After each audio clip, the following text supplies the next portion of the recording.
Es hora de un cambio profundo, exigen varias organizaciones al Congreso del partido. ¿Cómo están amigos? Bienvenidos a Noticias Importantes. Comenzamos. A solo unos días de celebrarse el octavo Congreso del Partido Comunista de Cuba, entre el 16 y el 19 de abril en La Habana, varias organizaciones y activistas de la sociedad civil, dentro y fuera de la isla, han publicado cartas y manifiestos que hacen un llamado al cambio que necesita el país. La Fundación para los Derechos Humanos en Cuba, FHRC por sus siglas en inglés, advirtió el día lunes que el Congreso se va a celebrar en una nación donde ese partido y su gobierno ya no mandan, sino que obedecen a un minúsculo grupo mafioso que controla los principales recursos económicos, monopoliza el uso de la fuerza y decide el rumbo nacional e internacional. Ante esa realidad, no es tiempo de pedir o seguir esperando reformas de instituciones estatales y partidistas que han sido despojadas de todo poder real de decisión, afirmó la organización. El poder político-militar es ejercido de forma totalitaria por esa casta, que también domina la economía a través del Grupo de Administración Empresarial GAESA. Para la FHRC, el sistema cubano debe reformarse del todo. Necesitamos libertad, democracia y Estado de Derecho. Sin Estado de Derecho no puede arreglarse la economía y sin libertad y democracia no pueden protegerse los derechos sociales de los menos privilegiados. El legado de 62 años de poder, asegura la Fundación, es una sociedad con amplios sectores de pobreza, un pueblo azotado por multas y precios impagables por los servicios básicos y alimentos, además que no hay forma de maquillar esa realidad con discursos y doctrinas en el Congreso. También abogaron por un país de todos y para todos. Viva donde viva el cubano, somos una sociedad transnacional partida en dos por el actual sistema. Entre todos, tenemos lo necesario para relanzar a Cuba en el mundo y comenzar de inmediato a revertir la pobreza y fomentar la prosperidad. La fundación concluye al afirmar que es tiempo de que los que actúan como dueños absolutos de nuestra vida abandonen el poder. No los queremos, no los necesitamos. Así también, la Organización de Juristas Independientes, Corriente Agromontista, llama a los congresistas a reconocer que no vivimos en una sociedad monolítica, sino plural, donde coexisten varios intereses económicos, sociales y políticos. Es inmoral que se mantenga la discriminación sobre los cubanos que piensan distinto. El régimen castrista clama por tolerancia y el respeto a la diversidad. Sin embargo, en lo interno propugna decisiones diametralmente opuestas, advierte. Además, los juristas alegaron que es necesario que los congresistas hallen una solución para la crisis económica, social y política en la que está hundido el país. Es hora de un cambio profundo, no cosmético, que Cuba necesita desesperadamente, finalizaron advirtiendo que quienes inicien ese proceso no deben ser los mismos ancianos que llevan más de 60 años ejerciendo el poder y haciéndolo muy mal. Por su parte, la organización Cuba Humanista aprovechó el contexto para recordar el día lunes la necesidad de una transformación estructural del modelo político, económico y social como una solución al problema cubano. En un comunicado, la organización propuso al gobierno de Estados Unidos abrir un canal de ayuda humanitaria para mitigar el empobrecimiento creciente de las familias cubanas como parte de un paquete de medidas para ayudar a los más desfavorecidos de la isla, que incluye a los cubanos que se encuentran en situación de riesgo en terceros países. Es un pedido que implica no tomar medidas que agraven la situación de vulnerabilidad estructural en el que el gobierno cubano coloca a las familias cubanas, dijo Yaxi Cires, coordinador general de Cuba Humanista, al referirse a la necesidad del envío de ayuda humanitaria, incluyendo material médico y medicinas.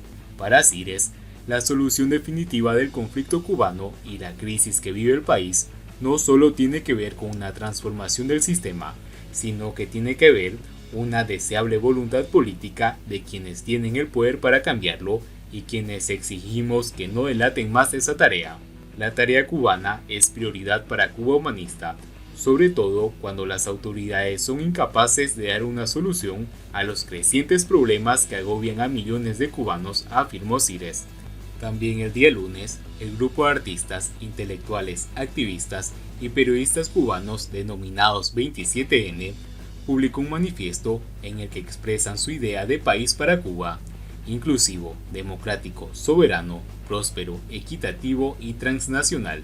El grupo, al hacer un llamado a los cubanos a reconquistar el poder, demanda promover la participación ciudadana para la reivindicación de los derechos, la legalización del posicionamiento independiente y, entre otras exigencias, el derecho a asociación para participar activamente en la construcción de una realidad mejor. En un reciente artículo, Emilio Morales, presidente de Habana Consulting Group, afirmó que lo que viene cuando concluya el Congreso del PCC no será una apertura, sino el periodo especial número 2. En el análisis, el economista destacó que la aspiración de los cubanos es progresar un ambiente de leyes que permitan oportunidades para todos, sin mafias militares que controlen la riqueza del país. Cuentas y cuentos de las vacunas cubanas. Sin dinero para importar vacunas internacionales ya aprobadas contra el COVID-19 y con el ambicioso plan de convertir una vacuna propia en una solución doble, la pandemia de la isla, y exportar a posibles compradores, la ambiciosa estrategia biotecnológica cubana ha terminado acosada por los números, es decir, por la realidad. Los primeros números que chocan en la reciente entrevista con el fundador del Centro de Ingeniería Genética y Biotecnología son esas más de 30 millones de dosis mencionadas, con una población de 11.3 millones de habitantes, a 2 dosis por habitantes.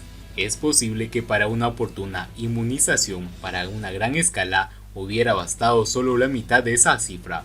Por otra parte, suponiendo que sí hicieran falta las 30 millones de dosis y que Cuba apostara por comprar las vacunas monodosis de Johnson & Johnson, una de las menos caras del mercado, estamos hablando de $300 millones, una cantidad que es lo que se ha venido invirtiendo cada año desde 2013 en la zona de desarrollo Mariel, solo en infraestructura y en equipos, o lo que en el 2016 se le pagó a la misión Cuba-Venezuela por el proyecto de servicios de optometría y óptica, un monto desembolsable para cualquier estado funcional y bastante menos de lo que ya han gastado muchos países.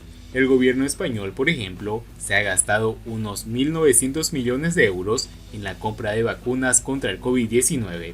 Posiblemente, a estas alturas, las consecuencias económicas de los cierres provocados por la pandemia en la isla superen con creces esa cantidad. Cuba tampoco quiso aceptar las vacunas del Fondo Solidario COVAX porque, según dice un funcionario, esas inyecciones se están repartiendo a un ritmo insuficiente. Pero ese fondo es también lo que aseguraría una opción B en caso de que la vacuna cubana no se mostrara tan efectiva como anuncia la propaganda oficial. Lo que demuestra aquí es que el orgullo nacional está por encima de cualquier pragmatismo, incluso a costa de vidas humanas.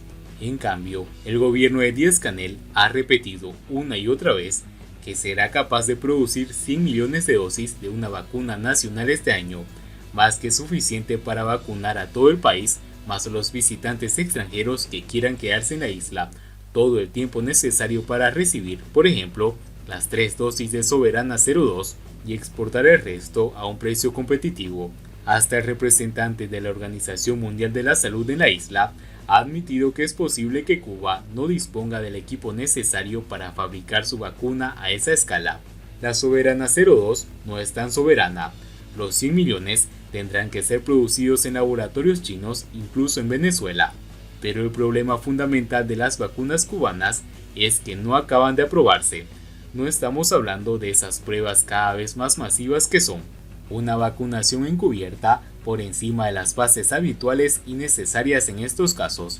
Para poder hacer una vacuna exportable, Cuba necesitaría no solo su candidato que supere la tercera fase de las pruebas, sino que pase también la homologación de Europa y Estados Unidos, un reto que otros medicamentos cubanos, aunque efectivos, no han logrado. La famosa potencia de la industria local de vacunas no está dando la talla, más allá de las pruebas masivas y los placebos, y es ridículo pensar que en un país donde casi nada funciona, los podrán mantenerse en el margen del debacle nacional, y la opción de exportar la vacuna cubana tampoco es por el momento un gran negocio. Las posibles exportaciones están limitadas a Argentina o Venezuela, un cliente cautivo. Así al menos van las cuentas, los cuentos son otra cosa. Y bien amigos, así vamos terminando las noticias importantes del día de hoy. Espero que las noticias hayan sido de su agrado y no olviden que nos ayudarían mucho compartiendo las noticias y así poder informar a muchas más personas de la verdadera realidad en Cuba. Muchas gracias por seguirnos, no olviden suscribirse, nos vemos en el siguiente informe.